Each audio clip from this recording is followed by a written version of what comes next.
Former decorated cop says, "Abolish all police." What? That's not a headline I read often. But of course, this is coming from thefreethoughtproject.com. They have atypical articles for people who might be into maybe Nikola Tesla or Henry David Thoreau. If you're an independent type, you should be checking out thefreethoughtproject.com. They've got awesome material every single day. This article, written by Barry Cooper. You might know that name from Never Get Busted. He produces a series of YouTube videos that are very helpful for activists who want to engage with police in a friendly and peaceful way, and also keep their safety, keep their freedom after the interaction. Don't end up in jail. He is a former drug enforcement officer. A bit about the author. Barry Cooper, you may have seen him on the pages of Maxim or during one of his many appearances on CNN, Fox News, and Spike TV. He's the cop who turned against the drug war. In American pop culture right now, there's nobody like him. As one of the former top drug cops working in the Texas highways, he was ferocious, bringing down hundreds of people for possessing even tiny amounts of an illegal substance. In his new life as an anti-prohibition crusader and activist filmmaker, he's just as ferocious. But now, it's his former colleagues in law enforcement who are sweating his intimidating gaze. Cooper is on a mission to free America's pot prisoners and take down the abusive cops he once sought to emulate. In the terminology of war, Barry is an insurgent, lobbing bombs into the Fourth Estate as his form of penance for all those people he put behind bars on drug offenses. Barry Cooper has received global attention by being reported in over 700 newspapers and magazines, including Rolling Stone, High Times, a feature in Maxim magazine, and a front cover feature in Cannabis Culture magazine and the Texas Observer.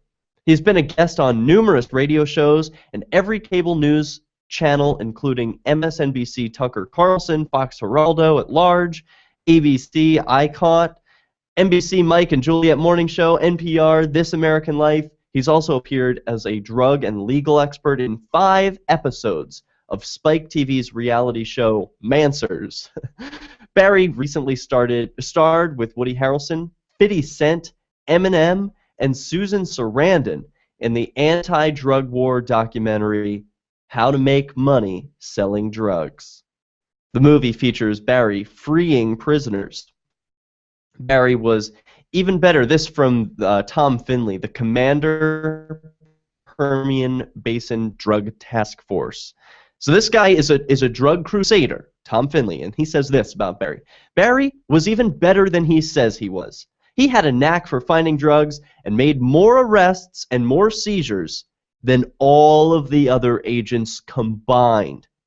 He was probably the best narcotics officer in the state, and maybe the country, during the time with his during his time with the task force.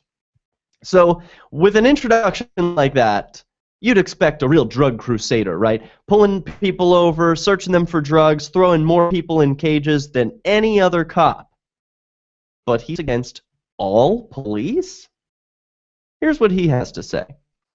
Police should react similar to firemen and never leave the building until it's time to investigate a crime that has been committed against a person or property. Americans have been brainwashed into believing cars will crash and citizens will murder each other if there were no police presence. This simply is not true. People do not kill people because cops are present. In other words, you are not being raped at this moment simply because police are on every corner. In fact, police catch less than 1% of all violent crimes in the act. Unlike the U.S., where it's common to spot 25 police in a 100-mile trip, There are thousands of populated areas abroad that have no police presence, yet they experience less crime and with fewer traffic accidents. I've personally lived in a few of these places. The USA has the largest prison population in the history of mankind. The United States has 5% of the world's population, yet incarcerates 25% of the world's prisoners. Communist China has 1 billion more in population than the US but the US has more in prisoners. Does this mean Americans are more criminal than the Chinese, Mexicans, and Russians? Or could this mean American police, judges, prosecutors, and jailers have gone Nazi nuts on Americans? U.S. police have killed over 5,000 civilians since 9/11, which means an American citizen is 8 times more likely to be killed by an American cop than by a terrorist. Combined, American officers, judges, and prosecuting lawyers have easily caused more suffering than was endured during the Holocaust. Police should react similar to firemen and never leave the building until it's time to investigate a crime that's been committed against a person or property. When a murder, robbery, or theft occurs, investigators should be sent to gather evidence, solve the crime, and make the arrest. This should be the only role of police. We do not need police to be our first responders or protectors. As mentioned earlier, police rarely catch a thief or stop rape or robbery in progress. We can be our own first responders and do it faster and with greater skill. Neighbors and friends and passerbys can respond with help much faster than police. Finally, nowhere in history can we find an example of government working.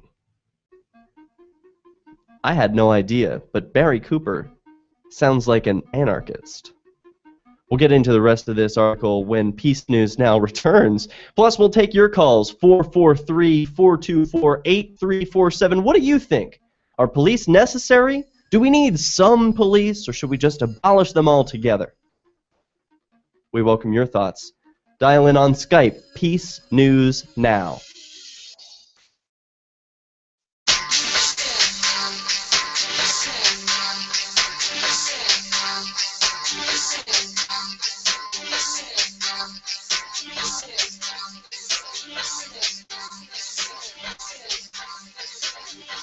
Welcome back. This is Peace News. Catch us online at peacenewsnow.com. We're talking about a story by Barry Cooper, a former decorated drug enforcement officer who put more behind bars than he can even count. And now he's turned against the police, the very brotherhood for which he used to work. Now, he says, should be abolished. He says when a murderer or robbery or theft occurs, investigators should be sent to gather the evidence, solve the crime, and make the arrest, and that's it. Then he brings up the idea about government not working. He says, in fact, governments have always turned dark and corrupt, which always leads to mass suffering. Government lovers claim humans are incapable of governing themselves, yet they cheer and vote for a few humans to control them. If humans can't govern themselves, then how can one expect a few of these humans to govern millions? Abolish all governments. They don't work. Any continued support of government is continued support of force, coercion, and non-consensual relationships. Peaceful anarchy is a good start. He leaves us with a definition of government. Quote, government, a group of people who exercise a monopoly of power by force over a specific geographic region? Well, take it from him. He's a guy who knows. And Obama doesn't disagree. He has gone on the record calling government a monopoly of force.